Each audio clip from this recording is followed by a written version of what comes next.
From alcohol overuse to moderate use, no more shame and blame. Is your own alcohol use on your mind a lot? Since almost everyone who enjoys alcohol has likely had a binge, how do we manage that? How do we know how much is too much? And how do we regain control when we think we've lost it? In this special 12-part series, confidence coach Susan Axelrod interviews alcohol moderation expert Dr. Michelle Perron. This series begins with the question, why are we having this conversation now? And it wraps up with a burning question for you to consider. For your own alcohol use practice, what will your path be? This special series is sponsored by Axelrod Confidence Coaching. Hello, friends. Thank you for joining us in this very precious and very special podcast conversation. From alcohol overuse to moderate use, no more blame and shame. I want to ask you, have you been listening to the different episodes that we have recorded? If not, I want to invite you, please go back, listen to episodes 1 and episode 2, so that you can be along the ride with us in the progression of the conversation.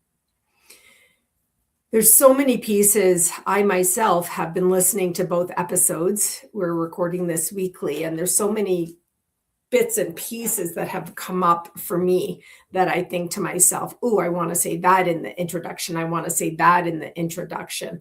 But instead, I'd like to get right into the conversation today with my very special guest, Dr. Michelle Perron. Michelle believes in compassionate care, having an excellent connection, thinking outside the box, and inspiring change right alongside you so that you can live your best life. She has 17 years of professional experience working at all levels of addiction care, from inpatient, outpatient, extended care, and telehealth to online moderation coaching services. She has supervised therapists and counselors, taught college courses in counseling, and developed workshops and programs. She believes the key to wellness lies in self-discovery, mindset shifts, and practical ideas that make sense. Hello, Michelle. Good to see you. Hi, good to see you again, Susan. I'm excited for today's episode. So important. I just want to say again before we start today's episode that last part of the bio, which I have read every week, is really the part that grabbed me when you reached out to me, and then we connected, and then I researched you and thought about sponsoring this podcast with my business and so on. And everyone who knows me knows that when it says the key to wellness lies in self-discovery, mindset shifts, and practical ideas that make sense. Boy, I've learned a lot already from you in applying that to this conversation. So thank you for being so clear. Oh, thank you for having me. It takes a good host to make it work well as well. All right, Michelle. So we're working from an outline in a progressive conversation, and today we're going to start a 3-part structure to teach and integrate alcohol moderation. I mentioned before, I've mentioned it to you personally, I've said it to other people, I'm deeply invested in getting this right. This for me is hosting the podcast, it's interviewing you, it's being in the space of this conversation, it's coming with curiosity, neutrality, not judgment to this option for people that really may and can save lives. So the 3-part structure that we're working on is this. Part 1 is going to be the basics of alcohol moderation. We're going to get into that today. Later, part 2 is going to be about skill to learn and practice alcohol moderation. And then later still, towards the end of our series, part 3 is going to be the role of health in moderation. So I wanted to say thank you again for your tenacity and clarity as you grow your part of this conversation. Michelle, let's get started in the area of the basics. Certainly. I'd like to address first the why of it, because when we don't understand why we're doing some things, we're much less likely to do them. We have to feel motivated. We have to feel like there's a buy-in, so to speak, as to what am I to gain for the effort I might be putting in. So I like to talk about the why and the cautions that we have to do, because alcohol can be lethal and it can be dangerous, when we overdrink and drink too frequently and too much and binge frequently. So we have to talk about how do we start the process if we're drinking daily or if we're binge drinking, where do we start and why do we start that way? So that's where I'd like to start. Great. Everyone who knows me knows I always start with the why. And so I really appreciate this. And one of the things that we're doing it with intentional commitment in this conversation is bringing people to really what I call conscious awareness, to be committed to their selves. You say it in your in your bio, to live a best life, but to become aware of, as you said, how dangerous alcohol can be. If you're over drinking, in the last episode, we got really clear on what that means. And binge drinking, there are markers for this. There are standards for this. If anyone listening is saying, well, how do I know if I'm binge drinking? Listen to the first 2 episodes and you're going to learn about it. So thank you. What am I to gain for the effort I'm putting in? A great question. Let's go, Michelle. Yeah. So the first thing I'd like to talk about is safety.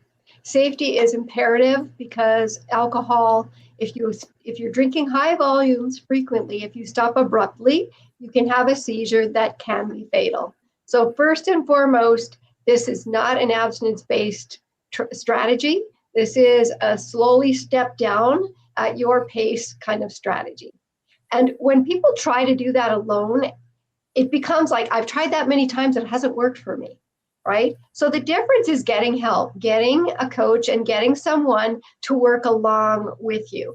And often most coaches will be an accountability coach, but often accountability is not enough because family members can be accountable. We try to be accountable to ourselves, but time and time again, we can fail in our efforts to reduce our drinking. So what I want to plant a seed for is this notion of identity migration.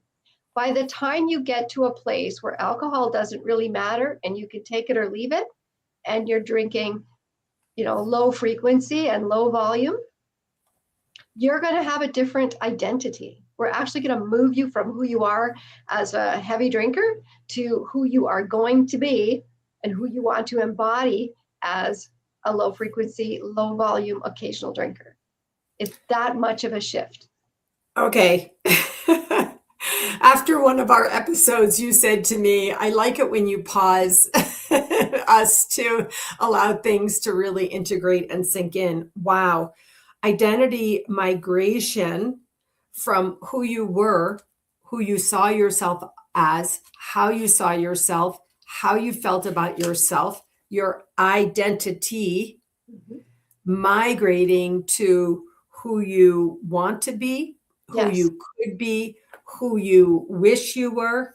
I mean, even I am not I'm not a therapist, I'm not a treatment specialist, but even I have worked with so many people now, or now I'm tuned in, I'm maybe just know them or have spoken to them. And I can hear the yearning to be someone else. Mm-hmm. I can hear and feel the yearning. I wish I wasn't this. So thank you so much. This idea of identity migration from high frequency, high volume drinker or user to low frequency, low volume person. Mm-hmm. Yeah. Thank you so much. Yeah. I think that's important because, the mind that created the problem isn't the same one we're going to solve the problem with. And so that migration is important. And when you're working with someone, a coach, if you work with me or anyone else, you want to make sure that they're going to provide the space or the cocoon for that metamorphosis. It's really important. Because if they're not focused on moving you into that new identity, that new space, you're going to be the same you, and you're going to be white knuckling it, and you're going to be going through the blame and the shame when you fail, and you're still going to look at it as fixing rather than more of Migration. more of a migration, a change. You're not fixing anything, you're becoming. And I think that's far more positive outlook on this. Wow. These are powerful words and powerful metaphors. You said we go into the cocoon, in an ironic twist. People who are in some kind of addiction often feel, they are alone in a cocoon. Right now, eventually, if you're using, you feel good in there or whatever, but you feel like you're alone and it's dark. But you're saying we're coming, creating a safe cocoon, a safe space, creating a vessel for you to work in partnership with someone, not to help you white knuckle it out to be the same person you were coming out of the cocoon, but rather the metamorphosis of who you are becoming. I just want to say some of this language is a little bit, trendy to me, but if we really pause and really sit in this conversation, wow, this is powerful, Michelle. Thank you. It really is almost like a personality change. The people that I've worked with who have done the best have really, I don't want to be cliche again, but have reinvented their outlook. It becomes less about the importance and the priority of alcohol to the importance and priority of how do I want to live and how do I want to fit alcohol into that new life that I so desperately want. So we need to work on the underlying issues because alcohol is always just a solution. It covers a symptom. It's not the root cause. If you overdrink too frequently and too much and you become addicted to the substance, then it becomes the problem. But it typically is not the problem. Every day I meet people who said, well, I was under control up until about 5 years ago, or it was under control until my dad died or my mother died, or, I lost my job or COVID hit. That was a big one. And so people can pretty well self-manage, or so they tell me, and then it gets out of hand at some point, some milestone, some turning point. And then they may try to reduce on their own, but knowing how to do that, how fast do you reduce on your own? So I want to talk about safety. If you're drinking high volume, high frequency, and you suddenly cut yourself off, you have a 72-hour window where you could have a seizure and die. It's not good. It's dangerous, even though, I've done it before, nothing happened. Really, the safe path is to actually go to the ER when you begin to feel nauseous and not good, and they can give you a couple of medications for 4 or 5 days. You take them home and you can detox that way, if that's your choice. The other way is if you're drinking 10 drinks or more, you want to drop by 1 or 2 drinks a week, and then you slowly work your way down that way.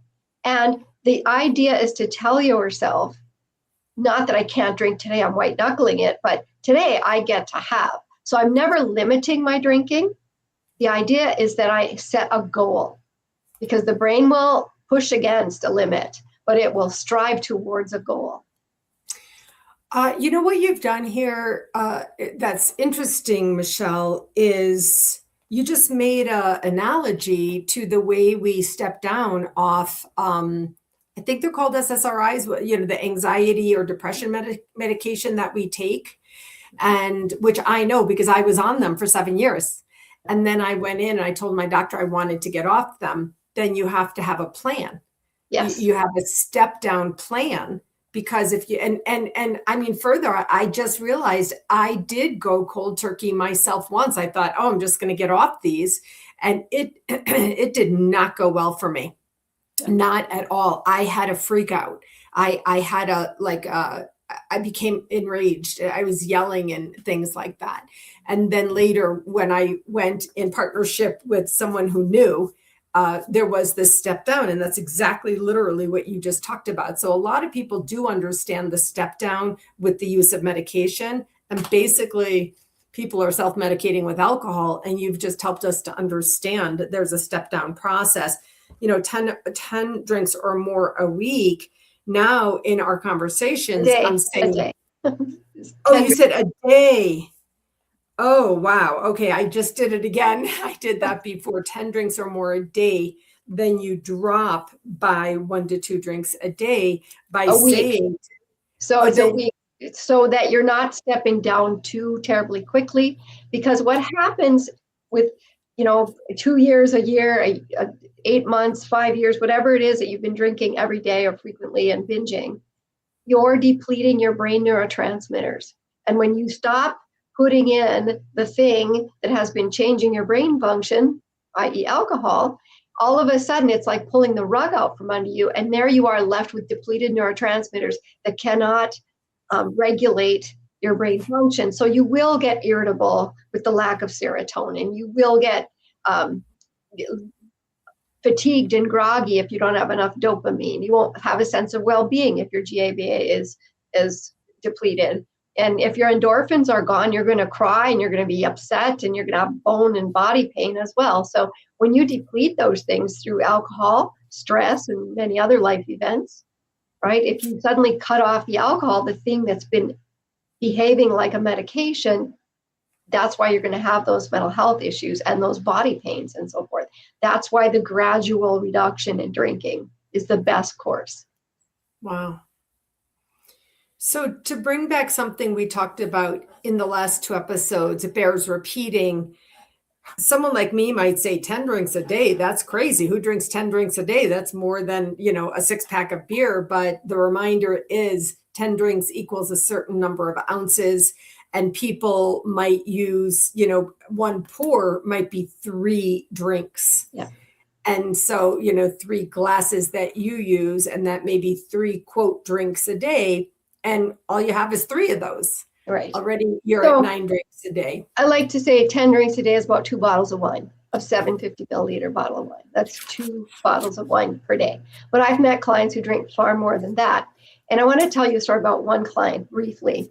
I had a man that came in and was contemplating whether or not he should quit. And he didn't know how, and he didn't really know if he wanted to get into treatment. And at the time I was working in abstinence-based treatment.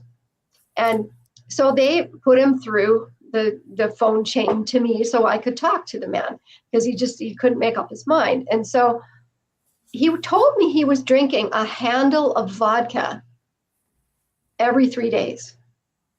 That's the big one, not the small big one. Yeah. The big one with the handle. With the handle on it. Yes. And I made, in no uncertain terms, I recommended that he would go to the hospital and get medications or go to the nearest detox unit, and stress to him that if he were to stop abruptly, he's going to die. And if he doesn't stop at all and continues this habit of a handle every 3 days, he's going to die anyway.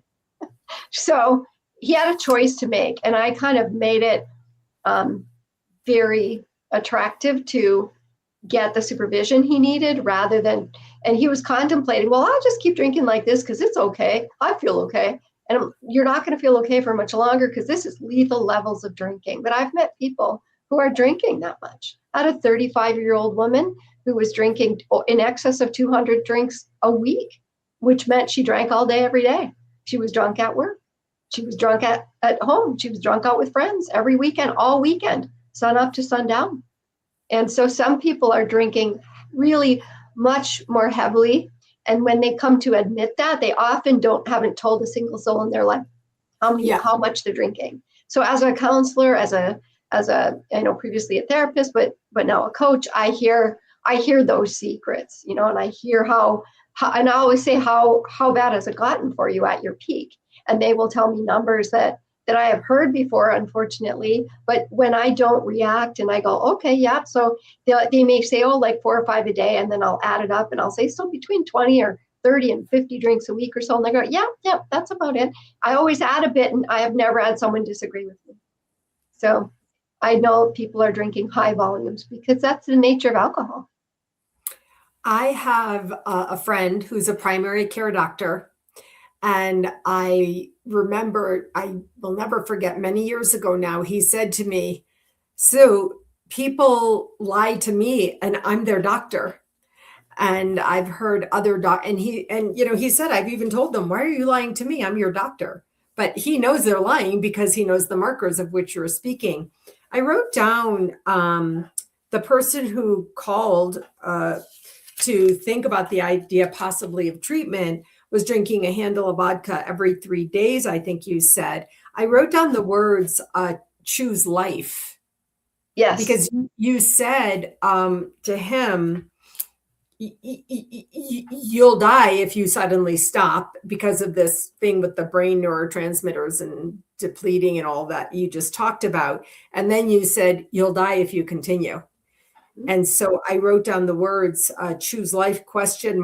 And at some point, I guess, or 200 drinks a week. And then at some point, we're going to have to decide whether we're going to choose life. You started to say, you said before, somebody drinking 2 bottles of wine a day or a night, let's say. And I thought to myself once again, like, who drinks 2 bottles of wine? Like that even last episode, you said the people who thought, oh, no, 1 bottle is for me. So I'll at some point, I'll stop being surprised by these stories. But clearly, the safety factor, when we're talking about the basics of alcohol moderation, right now, I just want to declare that we're talking about moving from significant overuse into the possibility of moderate use. There's a safety factor in that. Now, one of the things that we've discussed is that we may be also hopefully talking to people who are just in moderate use now and how to prevent them from going into overuse. One of the ways is your edification. You are edifying, you're teaching, you're sharing, you're helping us to understand what's too much, what's the overuse. But also, are there safety factors for them to consider? It depends on what moderation means to them. Often when I speak to other counselors or people working with people who are dealing with drinking, I've actually talked to some even doctors who allow people to choose what moderation is. And I even had someone who 52 years as a practicing addiction specialist said, well, it's not up to me to tell people what moderation is. They have to choose for themselves. And in my world, because I've worked in addiction for 17 years, absolutely, yes, I need to tell you what the guardrails are, because I know what can kill you. So it's not, moderation isn't arbitrary. Low volume, low frequency drinking is low volume. It's lower than you think it is. But it allows your body to clear out the toxins and repair whatever damage was done when there's enough space and enough, the rest of life to support you with sleep and activity and nutrients and repleting your neurotransmitter. So when you have a whole circle of things that will help fortify your body, you can manage a little bit of alcohol from time to time. And that's what I move people towards. Just minimizing the importance of alcohol so they can go and do and become all the things they want with or without alcohol. It's not a game changer anymore. Wow. It's really big what you're talking about. I had to turn back to my notes and still talk about this identity migration, which you just basically talked about again. They need to decide kind of who they want to be, on the other side when they migrate out of the person using alcohol, which you may think is moderate, but there are markers. If you listen to our earlier episodes, the markers are there. Yes. The guidelines are there on the CDC and many other websites. So this idea of identity migration equaling from high use to moderate use, which is AKA low frequency, low volume. And then you even talked about these people coming in at such extraordinary levels of use. Was there hope for those people? No, absolutely. The young lady who came in, I'm so happy to say it took about 7 or 8 months. And by the end of 7 or 8 months, she was drinking once in a while. She was moderating very well.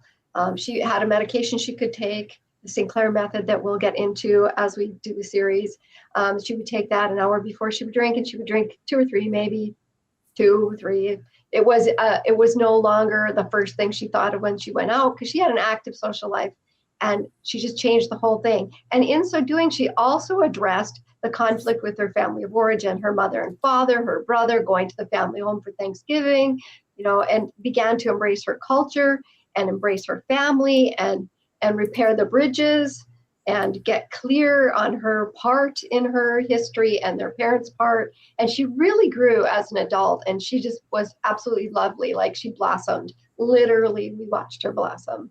So, wow, I feel like I can see the flower blossoming. Like, I could feel that, and I can see that. And I also feel a little bit of energy out there of somebody who's in more of the overuse side being like, oh, well, I can never stop. Or I've tried to stop before, that's not going to work for me, or I failed, or, I was in treatment already multiple times. And, I can feel that energy a little bit out there. But these concepts of I wrote down, is there hope for those people? And your answer was an unequivocal absolutely. Because we're not telling you, that person, you have to abstain, and you fail if you lapse. Then you're back to square one, back to day one. You were at 100 days. Boom, sorry, you're back to day one. This is more like, you're at 100 days, or you've been doing this for months now. How are you feeling? How is it supporting you? And as people reduce their drinking, the less you have, the less you want to have, right? And but it's not just reducing alcohol, it's changing your mind. It's looking at it for what it is. It's a whole shifted paradigm to your perspective, which is why I call that identity migration.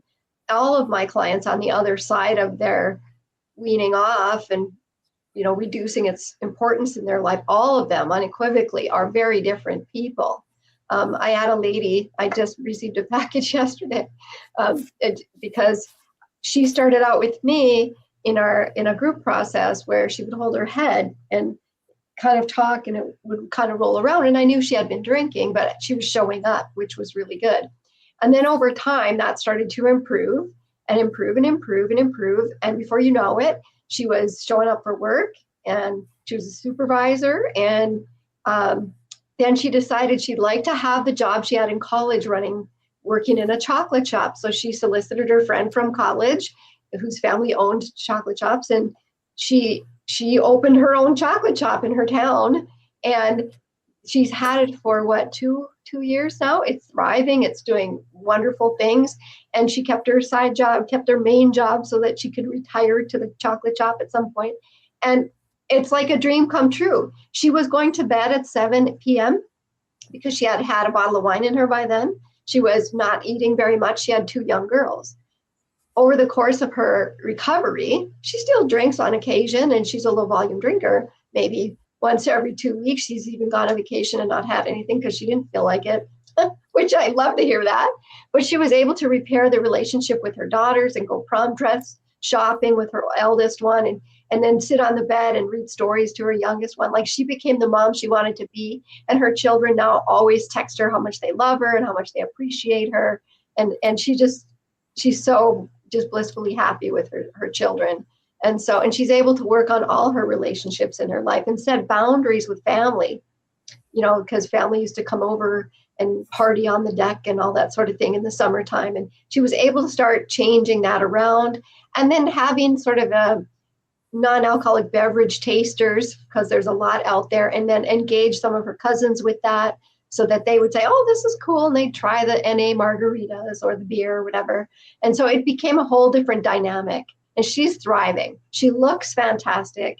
She's busy, but she's really happy. And I talk to her frequently because she's. Are you able to tell us, like, what decade of life she's in now? What decade is she? She when I met her, she was in her early 40s, so she's mid 40s now. Yeah. Wow. So, I mean, early 40s, at whatever level she was at, she could have been dead 10 years later, depending if she was one of those high volume, really high volume people. Well, her wake up call was on July. It was 4th of July, and they had a bonfire in the backyard. They lived on a lake. And she was drunk and she was partying, having a good time, and she was laughing. And she backed up and fell into the fire that was in the yard.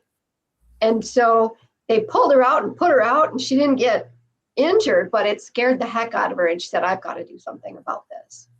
Wow. That's a wake up call. You're literally coming out of the fire. Yes, Wow. But she followed through, which a lot of people wouldn't follow through. I have other people a little bit older, like in their 60s, and they've been used to drinking wine, and they've been used to being, isolating when they do so.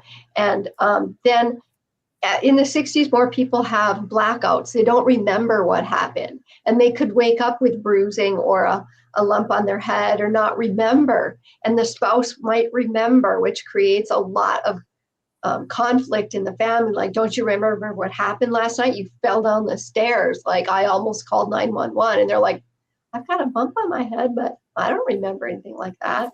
So then is that an age? You said in their 60s. Is that last time we did talk about the phases of life? We talked about, when you're younger, you may start drinking, you're older, in college, you drink, and the phases of your life.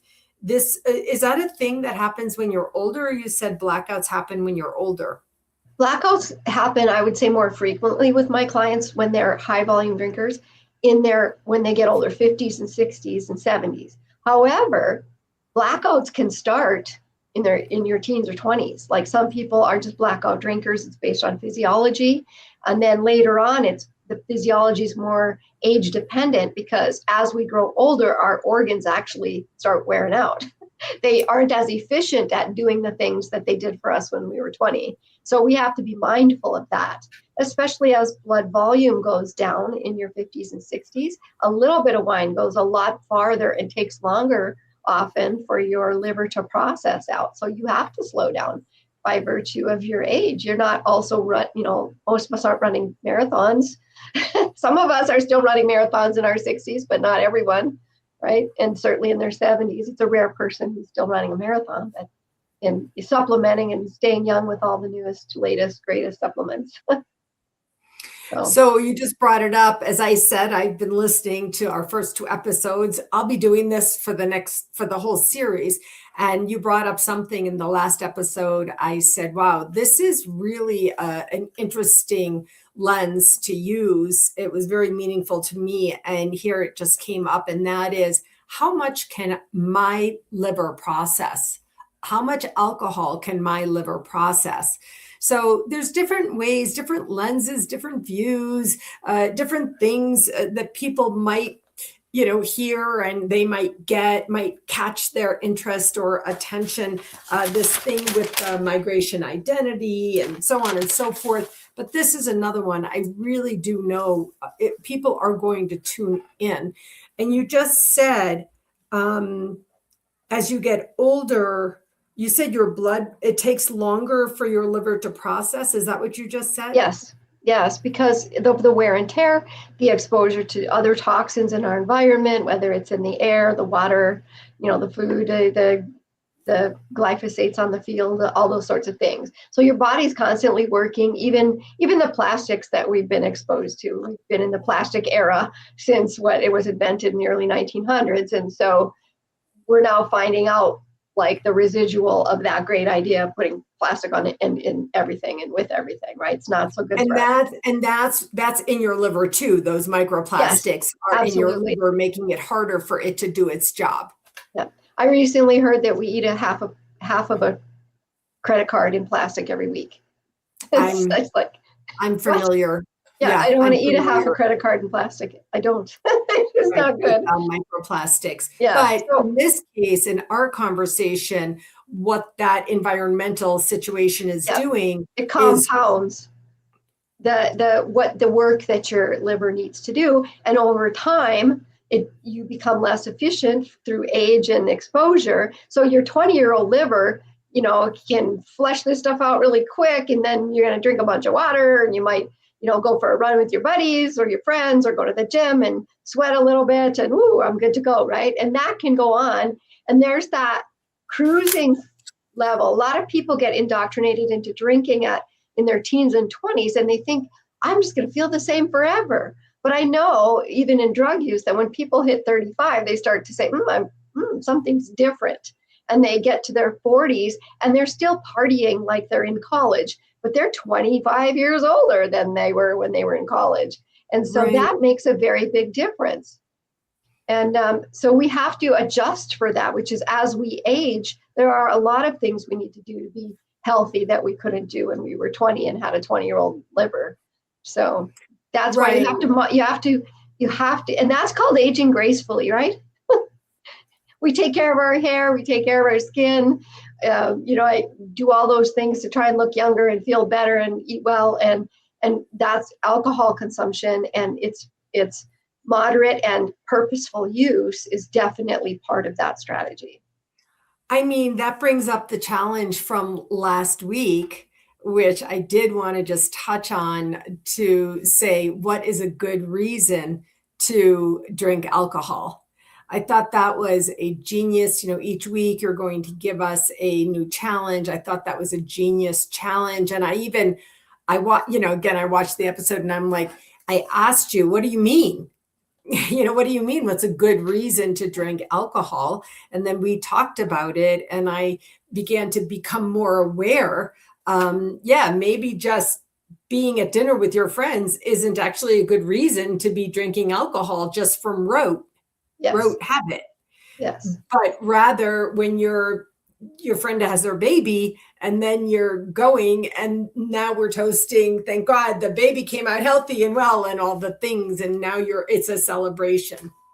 I've had clients say to me, I had a farmer once years ago, a lovely young farmer, very, very brilliant, as most people who have SUD are brilliant. They have a really high IQ. They're really interesting people on the whole. He said to me, I said, why do you drink? He said, I don't know, the sun is up.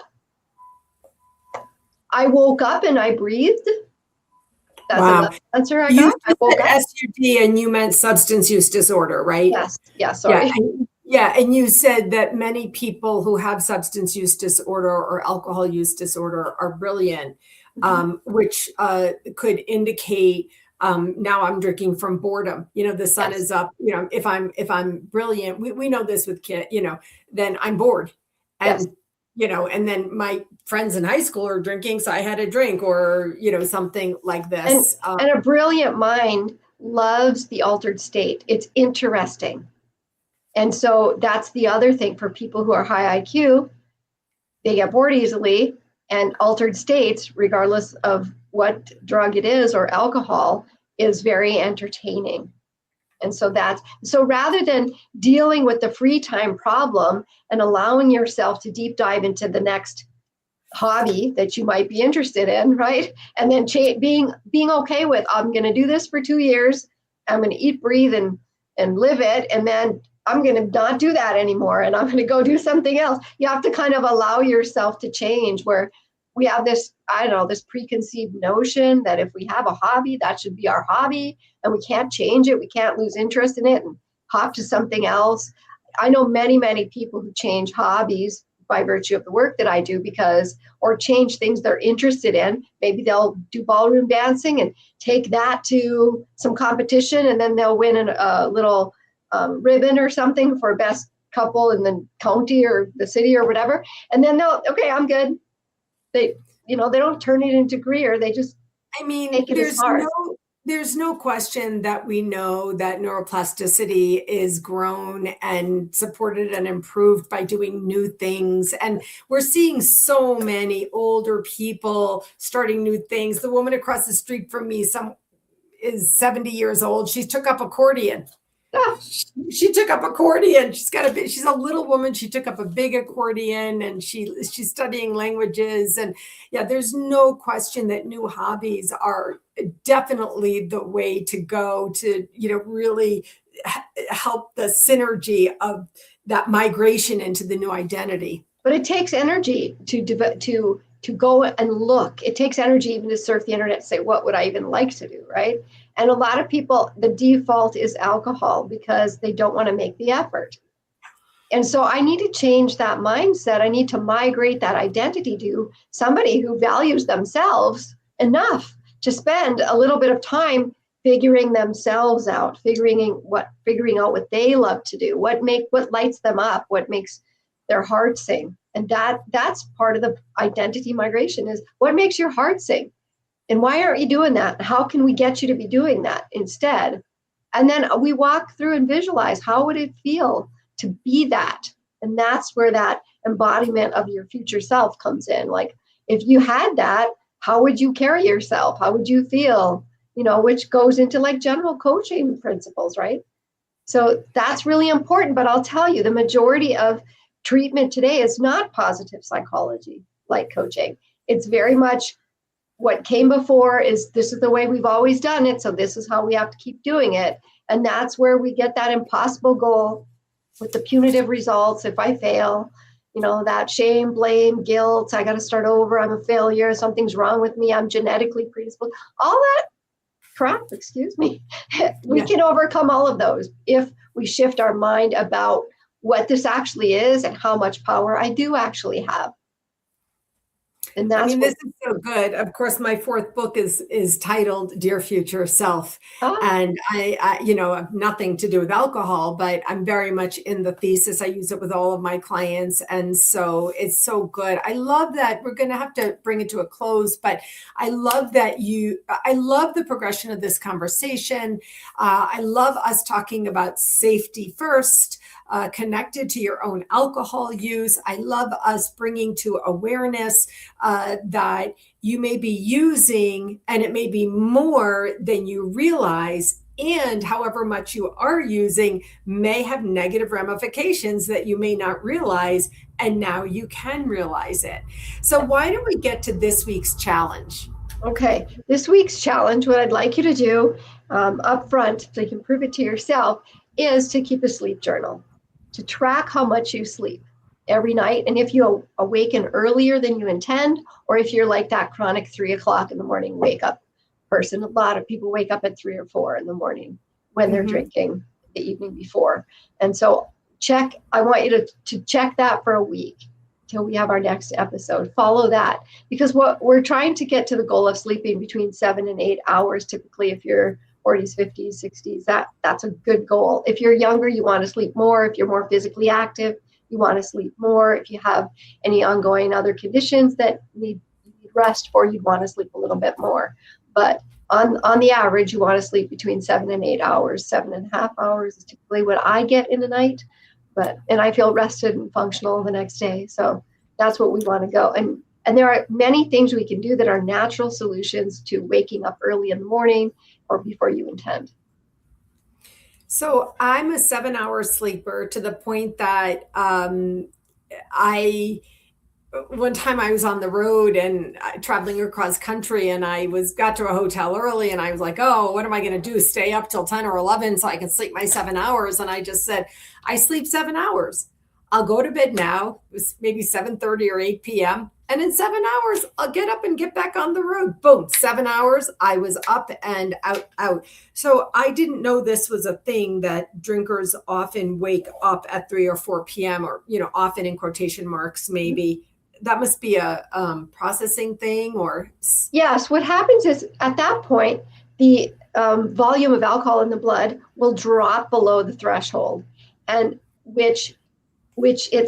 so alcohol suppresses the central nervous system.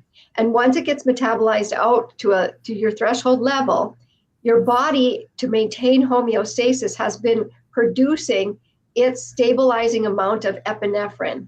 Once the alcohol is out of your system, the suppression it causes releases as though it's a spring, releasing all of that unmatched epinephrine to just like peak in your blood system. And of course, epinephrine is get up and go and run and be awake. And that's what wakes you up in the morning, is that it's your body, as the alcohol suppresses your central nervous system, your body goes, uh-oh, we need to maintain homeostasis. So we need to produce some stimulant so we don't get too too low and stop breathing, right? So your body will do that in self-protection. But once the amount of alcohol gets to the threshold, your epinephrine will just spring up and wake you up early. And that's called like withdrawal, right? Yeah, the withdrawal is directly, it's the direct withdrawal is that stimulation. So people will also feel shaky, they'll feel nauseous, sweating, goosebumps sometimes, just having the shakes, their hands may have some tremors and that sort of thing. And that's that excess epinephrine that is no longer being covered by the depression of the alcohol. So we're not here to have you, the listener or a viewer, say, oh, well, I don't wake up at 3 or 4, so I don't have a problem.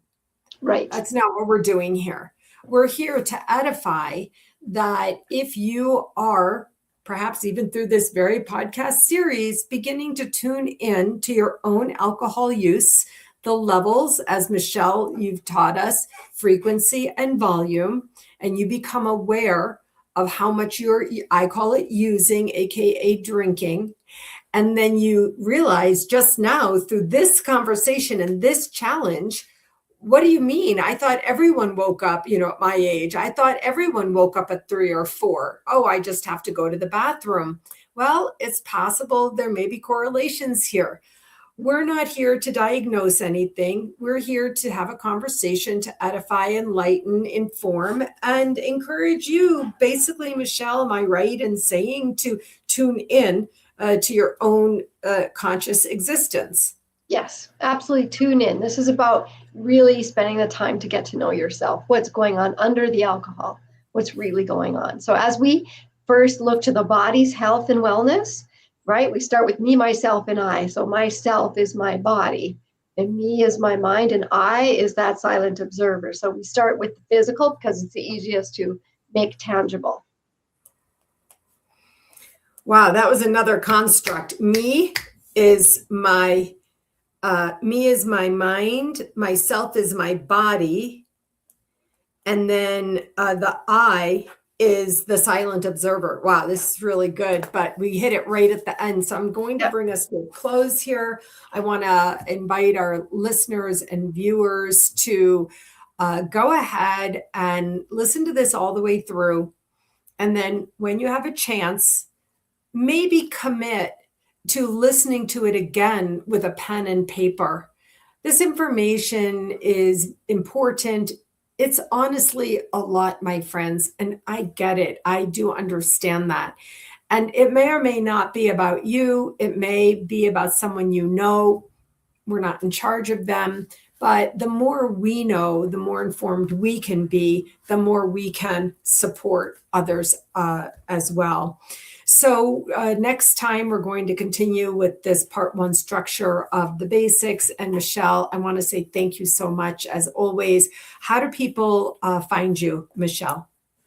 The easiest way to find me is to go to my website, www.drmichelleperron, that's DRMICHELE, 1L, please, and PERRON, 2 R's, in Perron.com. That's the easiest way. And there's a little message there that you can fill out, and I'll be happy to get back to you, or you can set up an appointment that way as well. Great. Thank you so much. Okay, well, onward we go. I want to thank you, and I'll see you next time. Thank you. Bye-bye.